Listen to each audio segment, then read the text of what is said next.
Ce magazine vous est offert par Aéroport Bar. Congo Kinshasa mbote nazana esenga kukuta na bino la présentation ya magazine na bino d'actualité en ligne. Ngala facile plus 243 vitesse na ndenge ya kosakana te mbote na bino.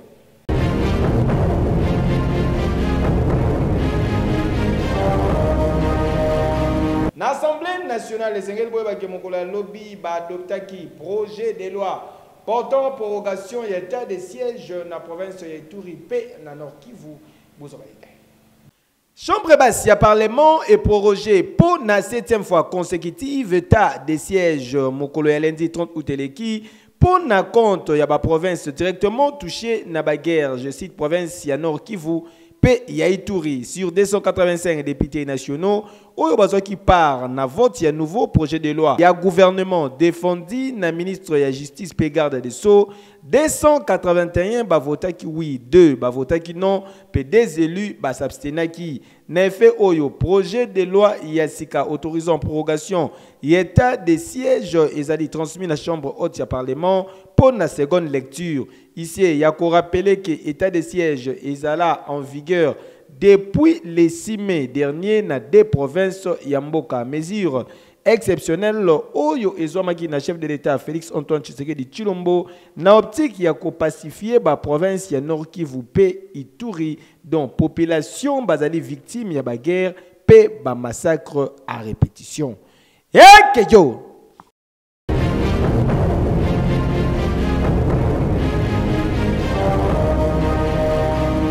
Gouverneur AI à province ya Lualaba Bande a procédé qui mokolo ya lobby na lancement ya session ordinaire ya examen d'état 2020-2021 na province na Yebuzorayita. Ezande madame gouverneur intérimaire ya province ya Lualaba Bande a pesaki coup d'envoi ya ba épreuve ya session ordinaire ya examen d'état édition 2020-2021 ensemble ya province à partir ya complexe Ewabora na Kolwezi. Fifi Masuka Saini a procédé à la distribution il y a un questionnaire na élève finaliste candidat na épreuve bien avant autorité provinciale d'éducation a souhaité qui bienvenue une autorité provinciale ensuite a qui remercier pour nandenge azwaki en charge ba frais de participation à ba finaliste nyonso ya province et loko oyo et matisi sensiblement to ya participation nasuka basaliwaki pe plaidoyer ya gouverneur na bango auprès ya première dame de la République afin que province ya loi ba pe ezala aligné na bourse excellence ya neti ba province nyonso. Nous nous faisons le devoir de vous remercier pour avoir sollicité auprès de la première dame de la République démocratique du Congo l'alignement de notre province parmi celles qui vont compétir pour la bourse de l'excellence de la fondation de Denise Nyakero. Mes chers candidats finalistes, vouloir ce pouvoir, notre souhait majeur, c'est de vous voir réussir brillamment avec le pourcentage de grandes distinctions qui sont compris entre 85% et 99%. Après que Fongola Baitem, gouverneur de la province, pour motiver les finalistes de la province, Alobaki Boye. La fondation Denise Nyakero a donné aussi un privilège à la province du Lualaba. Non seulement vous serez les sélectionnés, mais vous allez avoir votre propre excellencia qui ne sera que pour la province du Lualaba. Et je veux qu'il y ait beaucoup d'enfants. Les jours que moi je vais aller aussi à la célébration, que je puisse avoir mes enfants à moi. Que Dieu accompagne vos examens. Ne craignez rien, ne tremblez pas, ne regardez pas chez les voisins. Soyez vous-même confiants. Sachez que vous avez étudié. Parce que vous avez étudié, vous avez prié, alors soyez confiants en vous-même. Vous allez faire des résultats qui vont plaire à toutes les familles de la province du Lualaba. Ensuite, l'autorité provinciale a encouragé qui ba candidat localisé na ba centre et lycée ou Mojapé ba institut Misusu en apportant le même message. Sengeli boye ba ki ane oyo province ya Lualaba et aligné près de 16 000 candidats au Bazali répartis en 33 centres. Et que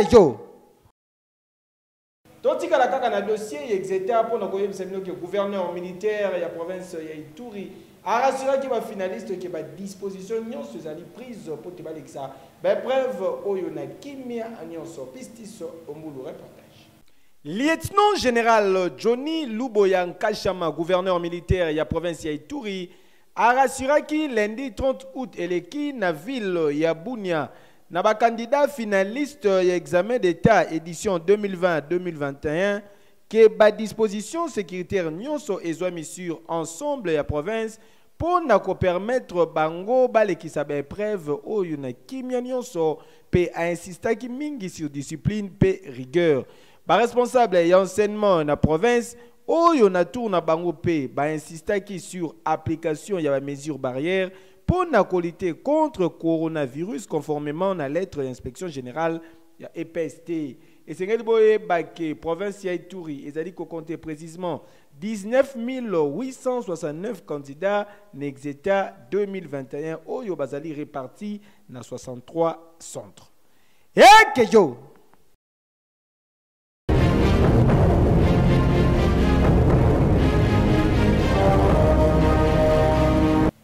crise sur désignation, il y a animateur, il y a Seni, et secrétaire général, il y a Senko Abe Donatien Chole à l'obi qui va kaka. Au moment opportun, vous avez des détails dans le reportage. Bako communiqué kaka na moment opportun sur demande d'audience na bango na présidence. Ezali Maloba, secrétaire général de la conférence épiscopale nationale du Congo, Senko na Mukuse. Abe Donatien Cholende Atalisa Kibongo na sujet ya suite réservé na demande d'audience adressée par l'église catholique et protestante na président de la République Félix Antoine Tshisekedi Tshilombo. Demande d'audience Oyo Ezoko Kisa 2 semaines.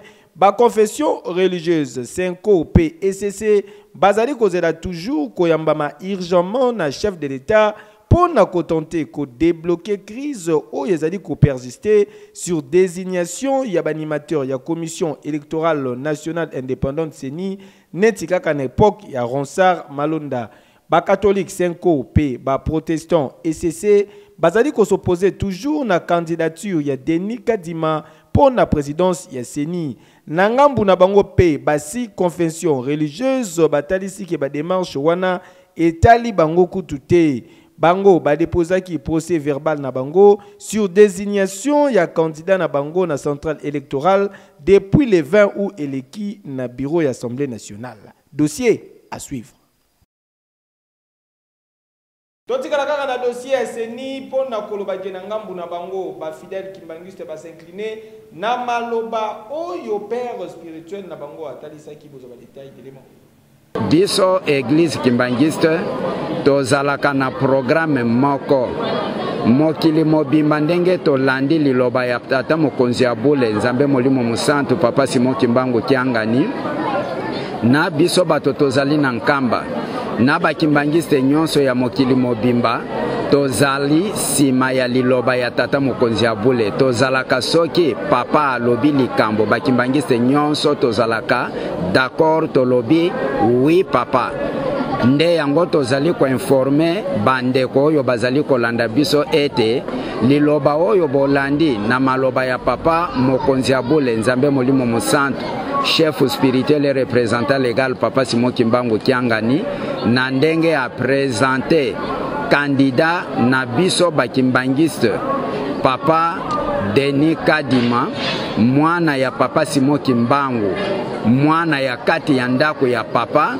yewa nande papa a présenté ezali candidat ya bakimbangiste nyonso mwana na ye ndeko na biso yende oyo candidat oyo papa apesi mpo ete atambwisa ba élection na mbala oyo eloko nde tolingi koloba ezali esengo mpo na biso bakimbangiste en particulier pe bandeko ya RDC bakongolais biso nyonso pamba te na boyokani collaboration ya malamu na bolingo oyo tozali na yango na kati ya mangomba ebandaki na bandeko ya ba église oyo bazalaki liboso na biso ba présentaki ba candidat na bango tour à tour.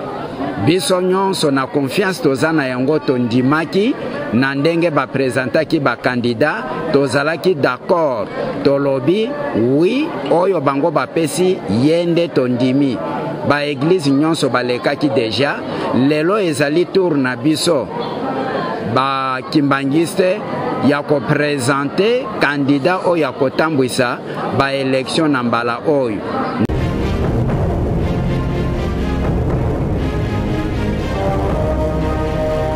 Salisa manifestation na yo na ba condition ya kitoko grâce ya sa défaite. Bon rêve na commune ya Lingwa na reportage. Kinshasa yokelanga nanu eloko oyo yaboye nanu ezalate poto ekiti na Kinshasa. Groupe Gérant de l'Éternel bamemeli bino salle de fête bon rêve bijou ya kitoko boye cadre idéal pour na ba manifestation na bino nyonso avec l'équipement de dernière génération, service ya qualité assurée, paix personnel qualifié pour na ko servir bino. Ezala pour na ba fête ya mariage, anniversaire, ba conférence, manifestation politique, séminaire kutu jemuke, sonorisation et kuba. Bokanisi esili te et bongo soki otali ba chambre de luxe pardon yako samba ezate na salle de fête bon rêve électricité eza assurée 24 heures sur 24 heures avec parking moko sécurisé. Pour la réservation topé plus de précision bokoki ko benga na ba numéro ezali affiché. Otuninga adresse salle de fête bon rêve ezwami na numéro 171 ya avenue Kabalo na croisement Willery. Topé soki okomi déjà na rond-point Willery oza mobimba. Salle de fête bon rêve mbatambuta ya mukolo oleki bango. Qui dit mieux? Epe Sazua Teo Ekeyo.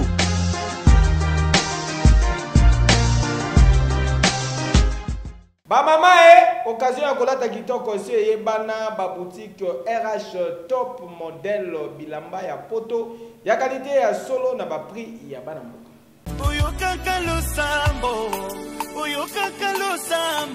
Kinshasa ba mama ya Congo Kinshasa pe Brazzaville boya bisabango ke banvoiti te. Désormais pour na kolata malamu ba boutique RH top modèle etiki ba porte na yango polele pour na ko permettre bino bozo ba vêtements ya qualité bobanga te po awa ba taille nyonso ezali. Ba pantalon, ba robe simple, ba robe ya soirée, ya cérémonie, ba chaussures, ba sandales, ma papa, ba ketchi ya solo, nyonso esengeli pona ba maman, ba femme d'affaires, ba jeune fille ya swag, bokokuta yango na ba boutique RH top modèle.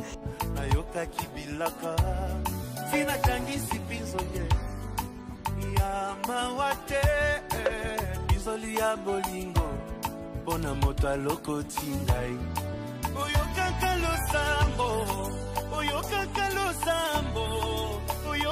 losambo soki bataleli yo oyokaka losambo po mitungisa na bino te po ba boutique RH top modèle ebongiseli bino ba service ya livraison à domicile, achat en ligne, pe expédition na ba province.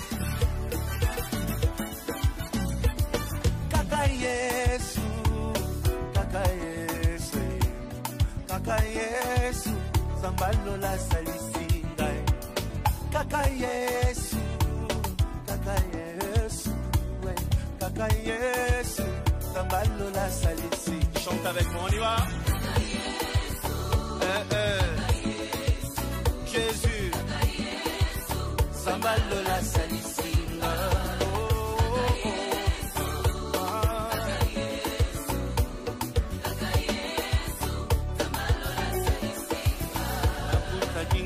katia pasi asalisi mituna nanga ezwi piano.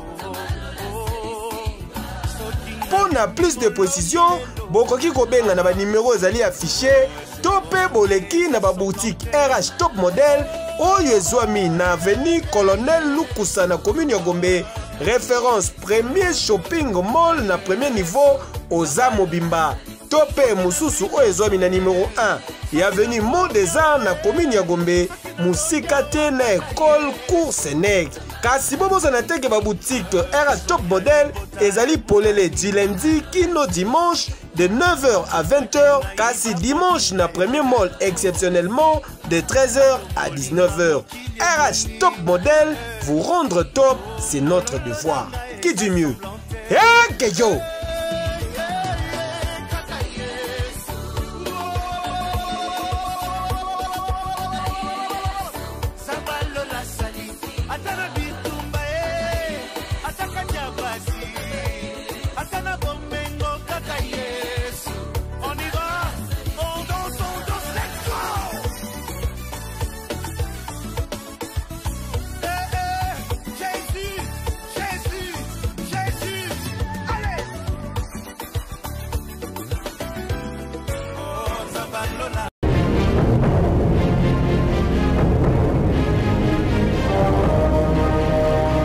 L'avion du boss, 3 jours, Trijadir en studio, Zali Kobongisa, nouvelle opis naye, on danse comme na Lola louange. Pisti Somboula, Kutanaki naye, Bouzabani. You send the music and come on! Air Force One! So as I say, boss, I like the music and feel an on. L'ambiance continue! Listen! Ah oui, Moutou Zalaki Koluka, yeyo! Après avoir kobinisa mokili Bobo Mesano, pembeni ya maestro Fabro na Villa Nova na bakri lokola.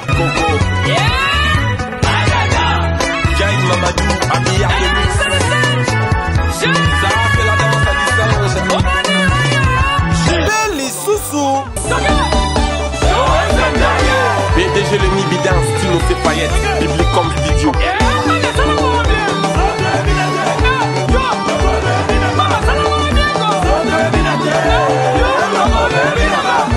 Na oyo kaka ya ye Egege mon grosso Fils d'Antona bokanisi esili yoka lisusu eloko oyo Aba ometo Galo boutique king of swag Montpellier Neo tam tam voyage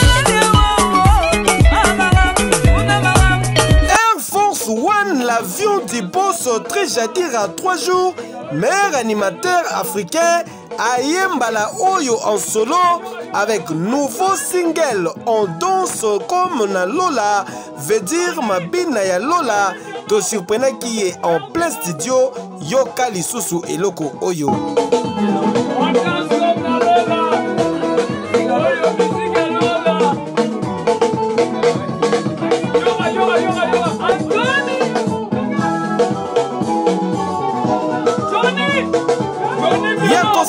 Ezate avec l'avion du boss Trijadira bozalaka déjà à l'aise pour abinisa Congo na forme nyonso mutako chatembe azate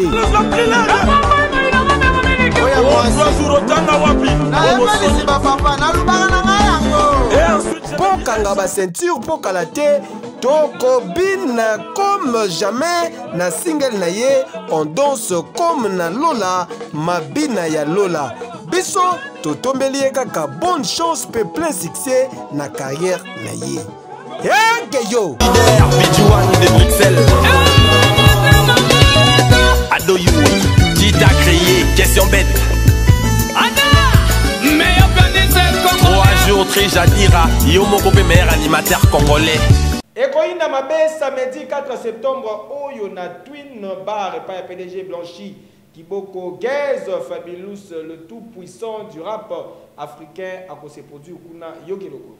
Mukolo Mbongo, aye, Charlie Chilanda, aye Kolia Bambongo, naye, aye, aye, le tout puissant du rap africain, Gaz, Fabulous, Sinyama, le plus frais de sa génération, en production mokolo ya samedi 4 septembre ekoyinda mabe na temple de l'ambiance na commune ya Limete, Sif Lodge, Sif Night Club Twin Bar esika se moko oyo client ase santaka à l'aise. Alors ozalaka mokolo mbongo kozanga te tokutana biso nyonso à partir ya 15h déjà ba porte ekozala polele pour na soirée aye. Yo, rendez-vous à la maison Sif Lodge. Hein? Votre retour c'est 4 septembre, va dans tout à Kin, va dans tout à Lemba, Limité, mon mère, je sais pas moi quelle commune. Je vous donne un dans Sif Lodge. C'est 4 septembre, grâce à nous, son chauffeur. Signement. The Twin Bar is back, Sif Night Club ezozela bino tout en respectant ba geste barrière boya to sepela lisusu Bobo Mesano. Une seule adresse, avenue Nguya numéro 6 na chaussée Lumumba, 12e rue résidentielle na commune ya Limete. Qui du mieux? Eh, Kejo! Oui!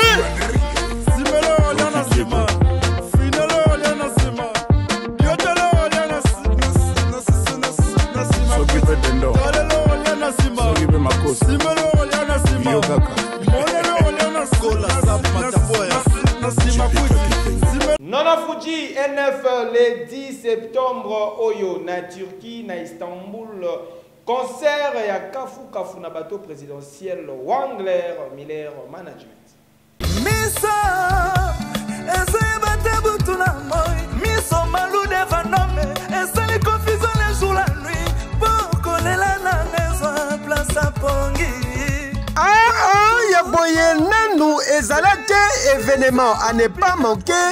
Bogali Bongongo mokonzi ya bana mawape boutique Zoïde Production babongiseli bino mobange na concert VIP sous kana randonnée fluviale na bateau présidentiel avec NF Nono Fuji de Green Mine mwana ya papa chéri Jibin Piana fils din ya clan Wenge elongo na maestro Passion Kusangila bakoyindisa mabe na Turquie na mboka Fatmagoul mokolo ya vendredi 10 septembre 2021 à partir ya 17h30 Kino X Time ekozala somo.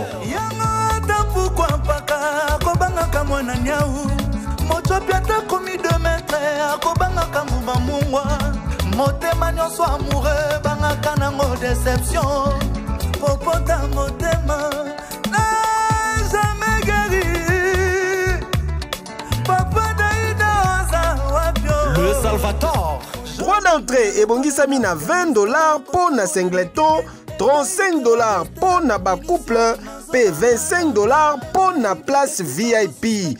Imaginez oza kotambola na bateau présidentiel et en même temps de Great Mine NF Nono Fuji azali ko caresse matoi na musique ya kitoko avec un pacte pédologie. Kasi toboyana te pika benele na motema umela Rami Amis Olivier Makelo DJ Ikenge Moïse Katonga na kon horizon point bi remplaça na yesanga wa telemina kitina mokonzi ya tourisme alobaka moto remplacer ete moi si na ete mwana na ete. Une seule adresse pour un rendez-vous, il y a le 10 septembre au na Istanbul. Soki okomi na re Alij na kokene vers Taksim oza mobimba oyo wapi. Keyo. Kasi toboyana te bika benele na motema umela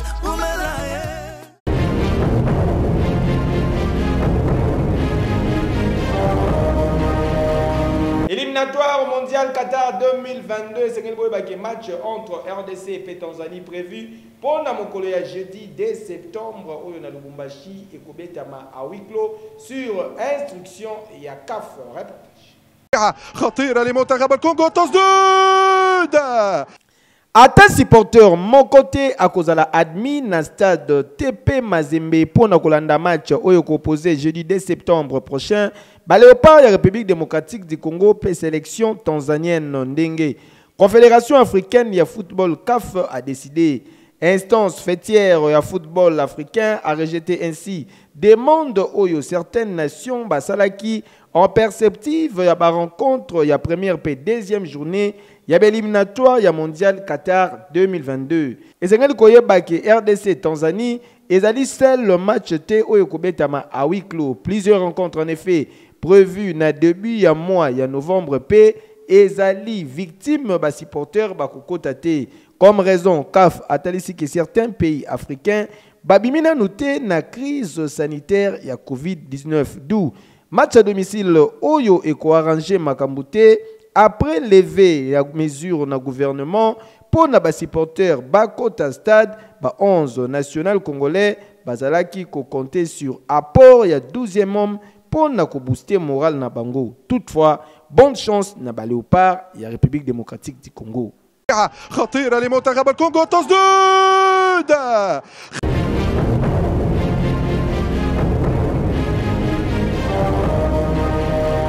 Bonne bonne humeur en famille, Boseka.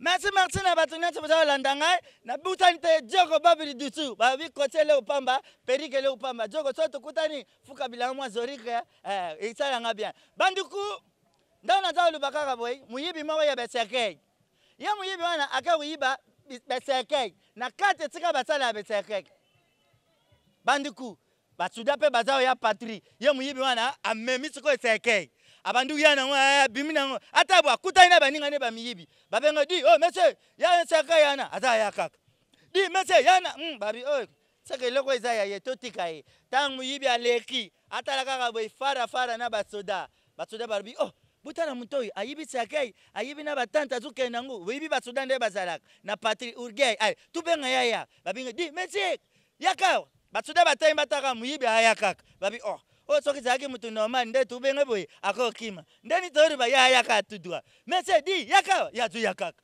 monsieur okay basoda babandu panzana yazu yakaka akumiri buta basoda telemi batuni papa yone sekei na katafaka ero okena ngwa omkonzi na kufa ekala ebembela ngato baningi baya ubimisa na morke ete aka matata yango ngamuna meme sekei na ngana katafaka na kuma na fikini natia batu baya balelanga bona keno mikunda bandeku na batuda na iye moko bakima te bakimi retour lisusu muyiba ke kota na morke abandu kota bandu luka tiko ina morke kote batiaka babibembe muyiba za otimba kote batiaka babibembe ayuka ka be kure ya kate eye mbala mako basoda bazo ate baye na ba dorter muyiba tara biso na tiki boye bakoko ya kubumanga alongole lambaka atika ndenge nzamba butaye aputi ebemba liboso aputi ebemba mibare ya koti kule ebemba misato bandako etika muyiba lali etika ba dorter baye utelema muyiba yukaka babing dorter présent dorter hérité présent ebemba liboso ebemba mibare na oya misato ewumi makasi na moke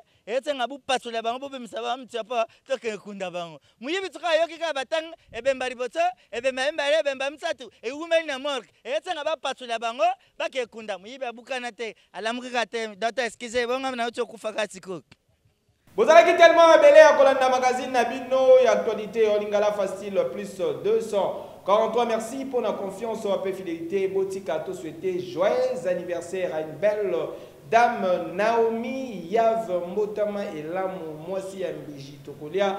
Togomela avec un pacte pédologie toujours Boye Nde Ezalaka mon ami. Merci. Na concours rédactionnel Yapistis Mouluboka Motazaki na Siva Caméra P. La réalisation. Ba maman na bossa na bino jamais ba papa et puis ça zoa et surtout ba bébé na bossa na bino pe nanute te ekili. Oui.